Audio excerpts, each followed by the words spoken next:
साल 1881 में आर्कियोलॉजिस्ट का एक गिरोह मिस्र के एक छोटे से गांव सकारा में सर्वेक्षण कर रहा था। तभी खुदाई के दौरान उन्हें कुछ ऐसा मिला जिसने पूरी दुनिया को हैरत में डाल दिया।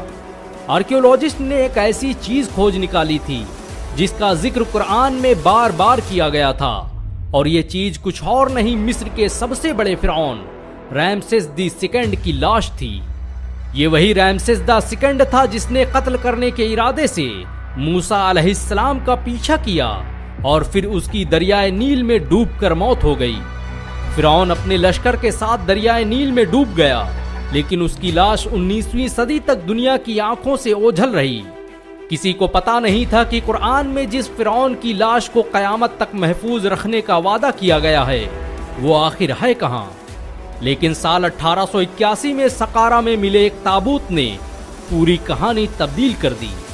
मूसा अलैहिस्सलाम और फिरौन की कहानी किसने सुनी नहीं होगी। यही वो बादशाह था जिसने खुदाई का दावा किया और इंसानों पर जुल्म और जबर के पहाड़ तोड़ दिए।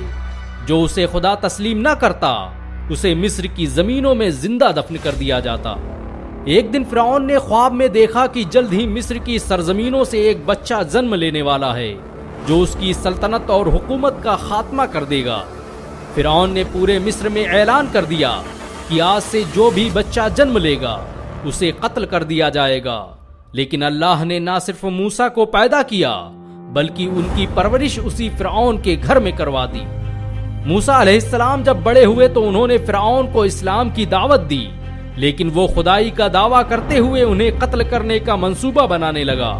वो अभी मूसा को खत्म करने के लिए अपना लश्कर तैयार ही कर रहा था कि मूसा अलैहिस्सलाम अल्लाह के हुक्म से बनी इसराइल को लेकर दरियाए नील की तरफ चल पड़े। जैसे ही फिरौन को खबर मिली कि मूसा दरियाए नील की तरफ जा रहा है, उसने अपना लश्कर लेकर उनका पीछा करना शुरू कर दिया। आगे दरियाए नील थी और पीछे फिरौन का लश्कर।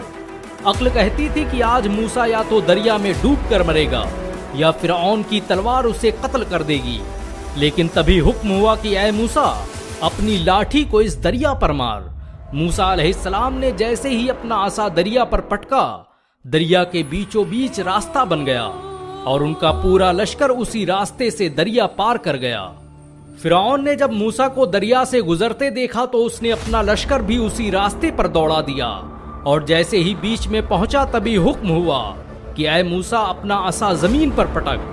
मूसा अलैहिस्सलाम ने जैसे ही अपना असा जमीन पर पटका, दरिया फिर से तेजी से बहने लगा और फिरौन और उसका पूरा लश्कर उसी नील नदी में गर्क हो गया। जमाने बीत गए, हजारों साल गुजर गए, न जाने कितने बादशाह आए और गए, कितनी सल्तनतें तबाह हुई। किसी को याद ना रहा कि मिस्र की सरजमीनों पर कोई फिरौन नाम का बादशाह भी गुजरा था। तभी अल्लाह ने अपनी किताब कुरान में मूसा का जिक्र करते हुए फिरौन की मिसाल पेश की, और फिर दुनिया ने फिरौन की लाश को ढूंढना शुरू कर दिया। हर कोई जानता था कि अगर कुरान ने फिरौन की लाश को महफूज करने की बात कही है तो वो दुनिया के किसी न किसी कोने में जरूर मौजूद होगी। और आखिरकार 1881 में आर्कियोलॉजिस्ट ने मिस्र के एक छोटे से गांव में फिरौन की लाश को ढूंढ निकाला। 1980 के दशक में जब फिरौन की लाश पर अधिक चर्चाएं होने लगी तो उसे रिसर्च के लिए फ्रांस की राजधानी पेरिस भेजा गया ताकि उसकी लाश का गहराई से मुताला किया जा सके। लेकिन इंटरनेशनल नियमों के मुताबिक इंसान चाहे जिंदा हो या मुर्दा, बॉर्डर पार करने के लिए उसका पासपोर्ट होना जरूरी है। यही वजह है कि फिरौन दुनिया का पहला मुर्दा इंसान था जिसका पासपोर्ट बनाया गया। मिस्र ने ना सिर्फ फिरौन का पासपोर्ट बनाया बल्कि उसे पासपोर्ट में किंग का दर्जा भी दिया। जब फ्रांस ने फिरौन की लाश रिसर्च के लिए मंगाई तो उसकी जिम्मेदारी वहां के सबसे बड़े वैज्ञानिक मोरिस बुकाय को सौंपी गई। इन्हें आज भी फ्रांस के इतिहास का सबसे बड़ा सर्जन माना जाता है। मोरिस बुकाय की लिखी किताबें आज अमेरिका से लेकर यूरोप की बड़ी बड़ी यूनिवर्सिटियों में पढ़ाई जाती हैं। इन्होंने कई सालों तक सऊदी अरब के किंग शाह फैसल के फैमिली डॉक्टर के रूप में अपनी सेवाएं दी थीं।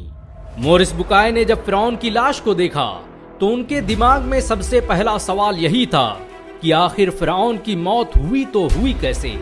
अपनी रिसर्च के दौरान उन्होंने देखा कि फिरौन के पूरे जिस्म में नमक लगा हुआ है, जो इस बात का सबूत है कि इसकी समंदर में डूबकर मौत हुई है। और इसके बाद ही लाश पानी से बाहर आई। लेकिन अब सवाल था कि समंदर में डूबने के बाद लाश बाहर आई तो आई कैसे और इतने सालों तक महफूज कैसे रही। वो अभी इसी सोच में गुम थे कि उनके एक साथी ने कहा कि इसमें इतना सोचने वाली बात क्या है। मुसलमान तो सदियों से मानते आए हैं कि फिरौन डूब कर मरा था। पहले तो उन्होंने उसकी बात पर यकीन नहीं किया, लेकिन जब दूसरे वैज्ञानिक ने बताया कि फिरौन के मरने का पूरा वाकया कुरान में जिक्र किया गया है तो वो हैरान रह गए।